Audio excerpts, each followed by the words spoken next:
Bom dia, bom dia, bom dia, como é que vocês estão?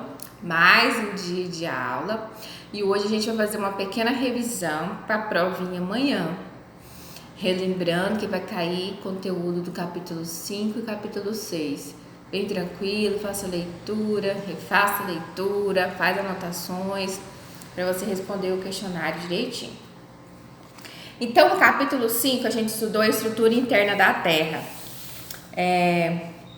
Eu não vou ficar esmiuçando texto por texto, não. Vou fazer um apanhado geral das coisas que eu acho relevantes, né, importantes e cair numa avaliação. Então, ele nesse capítulo 5, na introdução dele, ele fala dos fósseis, a importância dos fósseis, né, principalmente para os estudos da modernidade, para nós hoje, de coisas que não existem mais, né? A gente descobre várias coisas, a gente obtém várias informações através de fósseis, né? De animais ou de plantas que existiram em um determinado momento, mas que hoje não existe mais. Ele apresenta para nós a estrutura da terrestre, que ela é composta por 3 partes e que tem que ficar gravada na sua mente, que é quais são? Crosta terrestre, manto e núcleo.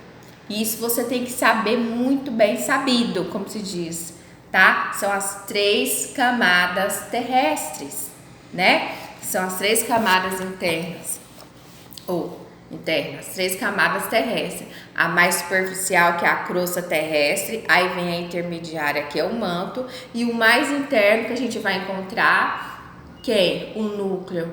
Um núcleo que é um local extremamente o quê? Quente, temperatura extremamente elevada. Depois ele trata para nós aqui, ele vai falar da Pangeia, que foi aquele movimento, né, que fez com que os continentes mudassem, se deslocassem, e hoje a gente tem aquela conformação, né, no planeta Terra.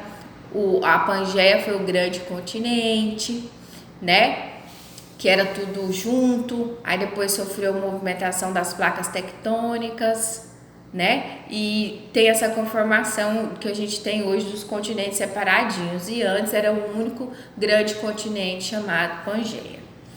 Mais para frente ele fala para nós, ele apresenta para nós os movimentos das placas tectônicas, extremamente importante estudar isso, tá? Quais são os movimentos das placas tectônicas? Placa divergente, que é de afastamento, importante você saber disso. Placa transformante, que é de deslizamento lateral. E placas convergentes, que é o de colisão, tá? Então é muito importante saber disso. Mais pra frente ele fala para nós sobre os terremotos e os tsunamis. Que os terremotos, como é que originam os terremotos? Olha só, ele fala para nós, quando ocorrem choques das placas tectônicas ou outro tipo de movimento entre elas, que varia muito de intensidade, temos a origem de um tremor de terra, que é quem? Do terremoto, certo? E aí ele vai dar outras informações, que as ondas são chamadas ondas sísmicas geradas nesse movimento, certo? Depois ele fala para nós também de tsunamis, que é porque o que acontece? Quando acontece os abalos dentro do oceano, né? Aí vai gerar então o que? As grandes ondas, que são as tsunamis, certo? Depois, mais pra frente, ele fala para nós a questão da erupção vulcânica, né? Que ele fala lá para nós assim que os vulcões se originam geralmente a partir de choque das placas tectônicas. A maioria dos vulcões localizam-se nas bordas de placas tectônicas, em áreas de deslizamento ou colisões entre elas. E que aquela estrutura que sai dos vulcões quando ele entra em erupção, como é que ela chama, que a gente aprendeu? Magma, né? Depois nós vamos lá para o capítulo 6, que é sobre minerais e rochas, tá? Gente, a tia fez uma confusão aqui. Perdão. Eu vi um negócio aqui e lembrei dos fósseis. A tia fez uma confusão aqui. Os fósseis não é tratado na estrutura interna da Terra. Perdão. Os fósseis estão lá nas rochas e minerais, desculpa. Porque os fósseis de animais, de plantas, muitas vezes a gente encontra não só nas paredes das cavernas, né? Porque a gente estudou isso, a gente encontra também nas rochas, tá? Então, essa informação que eu dei lá no início da aula é daqui, rochas e minerais. Mas quando você lê os 2 capítulos para a prova, e eu tenho certeza que você já está lendo, né? Você sabe, notou que eu confundi, tá bom? Então, veja bem. Então, no capítulo 6, ele introduz a questão dos fósseis, que a gente já falou. Depois, ele conta para nós que nós temos informação, ó, importante. 3 tipos de rochas. Rochas magmáticas, também chamadas de ígneas. Rochas sedimentares, também chamadas estratificadas. E rochas metamórficas, né? Cada uma dessas rochas, ela tem uma característica de sua formação.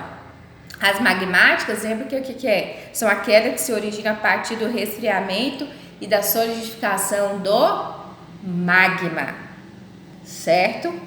E as sedimentares, ou também chamadas estratificadas.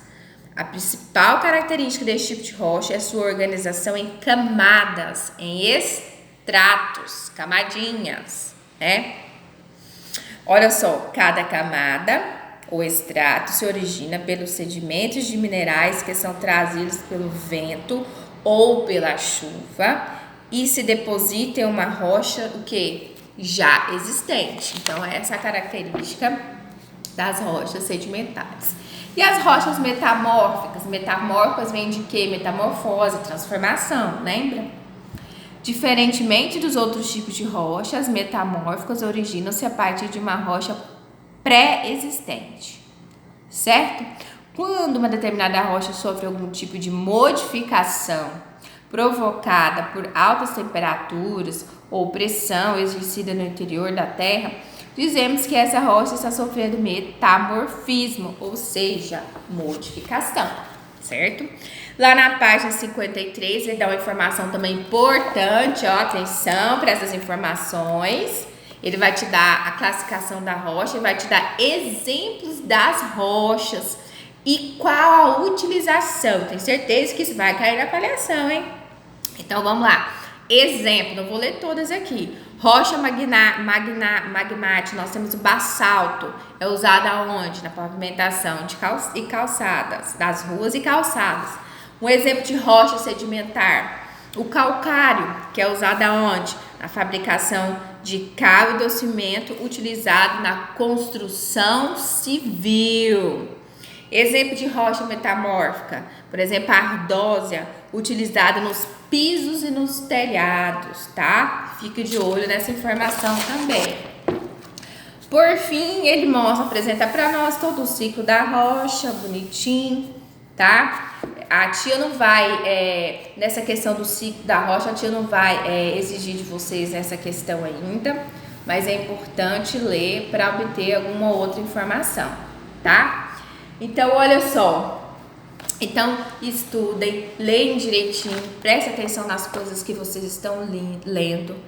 Amanhã faço o questionário com muita calma, vocês têm todo o tempo do mundo, tem um período muito grande para fazer, mas cumpra um período determinado para a tia corrigir. Mas eu falo assim, na hora que você for responder no aplicativo, não fica fazendo nada correndo, não. Faça com calma e tranquilidade, tá? Amanhã a gente tem aula ao vivo, viu? A gente vai continuar o capítulo novo que nós estamos vendo e depois seguir no capítulo 7 e é o dia de vocês fazer a avaliação de vocês, certo? Fiquem com Deus, tenham um bom dia e eu estou à disposição de vocês para o que vocês precisarem, tá? Até amanhã!